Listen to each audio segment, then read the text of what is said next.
L'histoire d'Andromaque prend sa source dans la guerre de Troie. Elle est racontée dans l'Iliade par Homère. Ilion est un autre nom pour désigner Troie.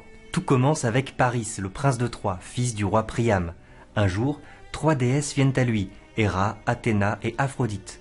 Elles se disputent à propos d'une pomme qui doit revenir à la plus belle d'entre elles. En toute naïveté, Paris accorde ce prix à Aphrodite. Pour le récompenser, elle lui promet l'amour de la plus belle femme du monde. Or, la plus belle femme du monde est déjà mariée à un roi grec, Ménélas, avec qui elle a une petite fille qui s'appelle Hermione. Mais le sort d'Aphrodite est très puissant. Hélène tombe amoureuse de Paris dès qu'elle le voit. Il l'enlève et l'emmène avec lui à Troie. Ménélas, furieux, demande aux autres rois grecs de l'aider à récupérer sa femme. Il fait venir notamment Agamemnon, le père d'Oreste, et Achille, le père de Pyrrhus. C'est cette deuxième génération qu'on retrouvera dans la pièce de Racine. D'autres guerriers célèbres viennent aussi, comme Ulysse ou Ajax. Le siège de Troie dure 10 ans. L'Iliade d'Homère en raconte toutes les péripéties. Le tournant de la guerre est marqué par la mort du plus grand guerrier troyen, Hector. C'est Achille qui parvient à le tuer. Sans pitié, il traîne le cadavre d'Hector derrière son char en faisant 3 fois le tour de la ville. La mort d'Hector laisse inconsolable sa veuve Andromaque et son fils Astyanax. Très peu de temps plus tard, Achille est lui-même tué par Paris d'une flèche au talon, le seul endroit de son corps qui était vulnérable. Vous connaissez la fin de la guerre de Troie. Les Grecs font semblant de lever le camp et laissent devant la ville un immense cheval de bois. Les Troyens croient que c'est un présent des dieux et font entrer le cheval, qui était rempli de guerriers grecs. Pyrrhus, le fils d'Achille, participe au sac de Troie. C'est lui qui tue le roi Priam, le père de Paris. La ville de Troie est mise à feu et à sang. Il n'en reste que des ruines. Aujourd'hui même, les archéologues recherchent en Turquie les restes de la ville de Troie. Serait-ce la colline d'Issarlik entre les Dardanelles et la mer Égée ? Quoi qu'il en soit, Andromaque et Astyanax sont faits prisonniers par Pyrrhus, qui les emmène dans son royaume d'Épire, l'un des nombreux petits royaumes qui forment la Grèce à l'époque. C'est maintenant que commence notre tragédie. Après un long voyage, Oreste arrive en Épire. C'est là que règne Pyrrhus, devenu roi à la mort de son père. Dans la première scène, Oreste retrouve son ami Pylade. Par confidence, on apprend qu'Oreste est là pour 2 raisons. D'abord, il est chargé par les Grecs de récupérer Astyanax pour le faire exécuter. En effet, les Grecs craignent qu'Astyanax, qui est l'un des rares survivants troyens, n'en vienne à se venger et à reconstruire la ville de Troie. Mais en fait, Oreste ne prend pas cette mission au sérieux. Lui, il est surtout là pour retrouver la princesse Hermione, dont il est fou amoureux. Cependant, Hermione est promise depuis l'enfance à Pyrrhus, dont elle est amoureuse. Mais ce n'est pas tout, Pyrrhus est lui-même tombé amoureux de sa captive Andromaque. Vous commencez à sentir venir les problèmes ? Donc, sans grande conviction, Oreste demande à Pyrrhus de livrer Astyanax. En fait, Oreste n'a qu'une idée, enlever Hermione. Comme prévu, Pyrrhus refuse de livrer Astyanax. Ah, si du fils d'Hector la perte était jurée, pourquoi d'un an entier l'avons-nous différé ? Non Seigneur, que les Grecs cherchent quelque autre proie, qu'ils poursuivent ailleurs ce qui reste de Troie. De mes inimitiés, le cours est achevé. L'Épire sauvera ce que Troie a sauvé. Mais derrière la pitié que Pyrrhus montre pour Astyanax, on devine qu'il est en fait complètement soumis à son amour pour Andromaque. La scène 4 de l'acte 1 est célèbre.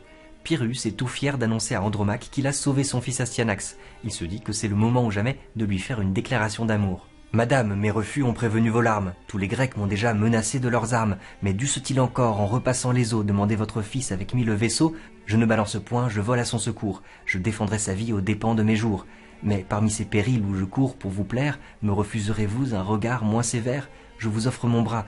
Puis-je espérer encore que vous accepterez un cœur qui vous adore ? » Mais Andromaque est d'une mélancolie intraitable. Elle repousse Pyrrhus gentiment mais avec conviction. Tout ce qu'elle veut, c'est partir en exil. À de moindres faveurs des malheureux prétendent, Seigneur. C'est un exil que mes pleurs vous demandent.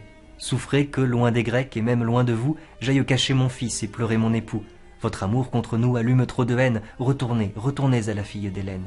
Le refus d'Andromaque, c'est un affront pour Pyrrhus, qui a tendance à s'emporter facilement. Alors il lui fait un horrible chantage. Si elle refuse de l'épouser, il livrera Astyanax aux mains des Grecs pour qu'il soit exécuté. Je n'épargnerai rien dans ma juste colère. Le fils me répondra des mépris de la mère. La Grèce le demande et je ne prétends pas mettre toujours ma gloire à sauver des ingrats. Allez, madame, allez voir votre fils. Pour savoir nos destins, j'irai vous retrouver. Madame, en l'embrassant, songez à le sauver. Histoire de mettre toutes les chances de son côté, il joue la patience et lui laisse un délai pour réfléchir. C'est dans cet intervalle de temps où Andromaque peut décider du destin des autres personnages que s'inscrit notre pièce. Le critique Roland Barthes écrit en 1963 une analyse du théâtre de Racine, où il met à jour des schémas récurrents. A a tout pouvoir sur B, or A aime B qui ne l'aime pas. Le théâtre de Racine n'est donc pas un théâtre d'amour. Son sujet est l'usage d'une force au sein d'une situation généralement amoureuse. Son théâtre est un théâtre de la violence. Cela correspond parfaitement à cette scène où Pyrrhus a tout pouvoir sur Andromaque, mais il l'aime et elle ne l'aime pas. Pour une analyse plus détaillée de cette scène, je vous invite à regarder mon commentaire vidéo. Hermione parle avec sa confidente Cléone. Amoureuse de Pyrrhus, elle est furieuse qu'il préfère sa Troyenne captive. « Ah, je l'ai trop aimé pour ne le point haïr. Dans ses retardements, si Pyrrhus persévère, à la mort du Troyen s'il ne veut consentir, mon père avec les Grecs m'ordonne de partir. » De dépit, elle envisage de partir avec Oreste. Oreste vient voir Hermione, il lui annonce que Pyrrhus a refusé de livrer Astyanax, sous-entendu parce qu'il aime Andromaque. « Les refus de Pyrrhus m'ont assez dégagé, madame, il me renvoie. Et quelque autre puissance lui fait du fils d'Hector embrasser la défense. L'infidèle. Ainsi donc, tout prêt à le quitter, sur mon propre destin, je viens vous consulter. » Ainsi, Oreste presse Hermione de partir avec lui. Mais Hermione ne peut pas renoncer si facilement à son amour pour Pyrrhus. Elle charge Oreste de lui annoncer que s'il refuse de livrer Astyanax, c'est elle qui s'en ira, avec Oreste. « De la part de mon père, allez lui faire entendre que l'ennemi des Grecs ne peut être son gendre. Du Troyen ou de moi, faites-le décider. Qu'il songe qui des deux il veut rendre ou garder. Enfin, qu'il me renvoie ou bien qu'il vous le livre. Adieu. S'il y consent, je suis prête à vous suivre. » Resté seul, Oreste pense que la partie est gagnée. « Je ne crains pas enfin que Pyrrhus la retienne. Il n'a devant les yeux que sa chère Troyenne. Nous n'avons qu'à parler, c'en est fait. Quelle joie d'enlever à l'épire une si belle proie. » Mais, coup de théâtre, Pyrrhus explique à Oreste qu'il a changé d'avis. « Je vous cherchais, Seigneur. Un peu de violence m'a fait de vos raisons combattre la puissance, je l'avoue. Et depuis que je vous ai quitté, j'en ai senti la force et connu l'équité. Je ne condamne plus un courroux légitime. Et l'on vous va, Seigneur, livrer votre victime. D'une éternelle paix, Hermione est le gage, je l'épouse. Voyez-la donc, allez, dites-lui que demain, j'attends avec la paix son cœur de votre main. » Dans sa déception, Oreste abandonne toute précaution, il veut tout de même enlever Hermione. Pylade accepte de l'aider, mais il lui conseille de bien cacher son plan d'enlèvement. Suivant les conseils de Pylade, Oreste confirme à Hermione qu'elle épousera Pyrrhus finalement. Il fait semblant d'accepter la situation et même d'y avoir contribué. « Eh bien, mes soins vous ont rendu votre conquête, j'ai vu Pyrrhus, madame, et votre hymen s'apprête. On le dit, et de plus on vient de m'assurer que vous ne me cherchiez que pour m'y préparer. Qu'il eût cru que Pyrrhus ne fût pas infidèle, que sa flamme attendrait si tard pour éclater, qu'il reviendrait à moi quand je l'allais quitter. Ayant appris que son fils allait être condamné, Andromaque vient demander à Hermione de faire fléchir Pyrrhus et de sauver Astyanax. Hermione répond sèchement qu'elle ne peut rien faire. « Où fuyez-vous, madame? N'est-ce pas à vos yeux un spectacle assez doux que la veuve d'Hector pleurant à vos genoux? Que craint-on d'un enfant qui survit à sa perte? Laissez-moi le cacher en quelque île déserte. Sur les soins de sa mère, on peut s'en assurer, et mon fils avec moi n'apprendra qu'à pleurer. S'il faut fléchir Pyrrhus, qui le peut mieux que vous?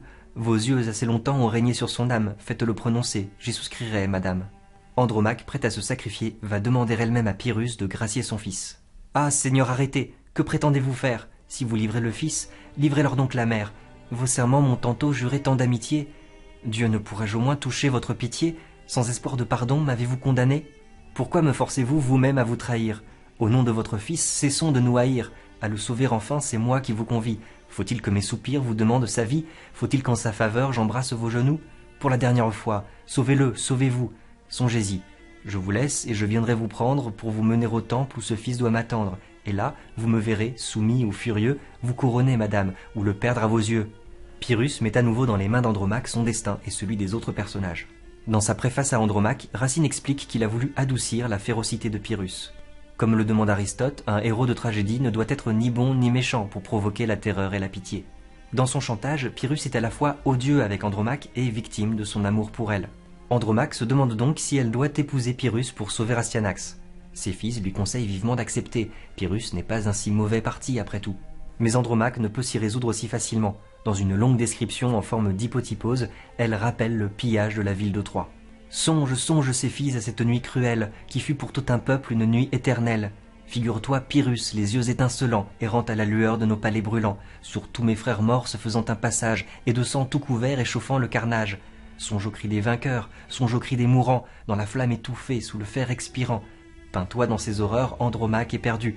Voilà comme Pyrrhus vint s'offrir à ma vue. Voilà par quels exploits il sut se couronner. Enfin, voilà l'époux que tu veux me donner. » Face à Corneille, qui valorise l'héroïsme et les exploits guerriers, Racine donne ici la parole aux victimes. Malgré l'aspect épique de l'hypotypose, Pyrrhus, parmi les ruines de Troie, est loin de ressembler à Rodrigue le Cid, le héros de la Reconquista. Cependant, un argument semble la faire fléchir. Elle se souvient que la dernière volonté d'Hector était de prendre soin de leur fils. « Hélas, je m'en souviens, le jour que son courage lui fit chercher Achille, ou plutôt le trépas, il demanda son fils et le prit dans ses bras. « Chère épouse, dit-il en essuyant mes larmes, j'ignore quel succès le sort garde à mes armes. Je te laisse mon fils pour gage de ma foi. S'il me perd, je prétends qu'il me retrouve en toi. Si d'un heureux hymen la mémoire t'est chère, montre au fils à quel point tu chérissais le père. » Et je puis voir répandre un sang si précieux, et je laisse avec lui périr tous ses aïeux. Mais cependant, mon fils, tu meurs si je n'arrête le fer que le cruel tient levé sur ta tête. Je l'en puis détourner, et je vais t'y offrir. Non, tu ne mourras point, je ne le puis souffrir. Pour une analyse détaillée de cette scène, je vous invite à regarder mon commentaire vidéo.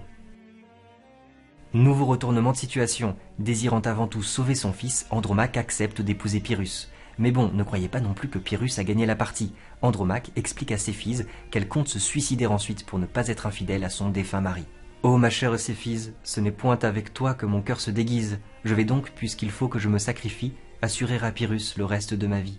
Je vais, en recevant sa foi sur les autels, l'engager à mon fils par des nœuds immortels. Mais aussitôt ma main, à moi seule funeste, d'une infidèle vie abrégera le reste. Je confie à tes soins mon unique trésor. Si tu vivais pour moi, vis pour le fils d'Hector.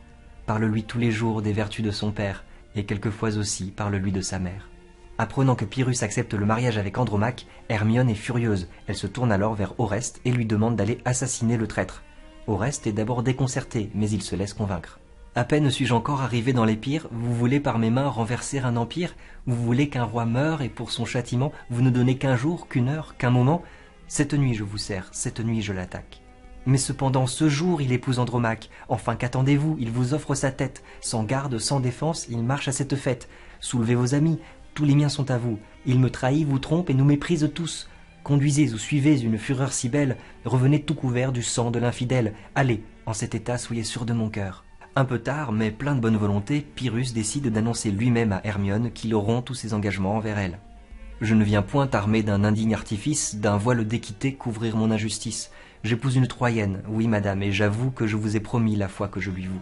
Je ne te retiens plus, sauve-toi de ces lieux, va lui jurer la foi que tu m'avais jurée, va profaner des dieux la majesté sacrée. Ces dieux, ces justes dieux n'auront pas oublié que les mêmes serments avec moi t'ont lié. Porte au pied des autels ce cœur qui m'abandonne, va, cours, mais crains encore d'y trouver Hermione. » Les menaces d'Hermione sont à peine voilées, mais Pyrrhus est trop préoccupé à l'idée d'épouser Andromaque pour s'en rendre compte.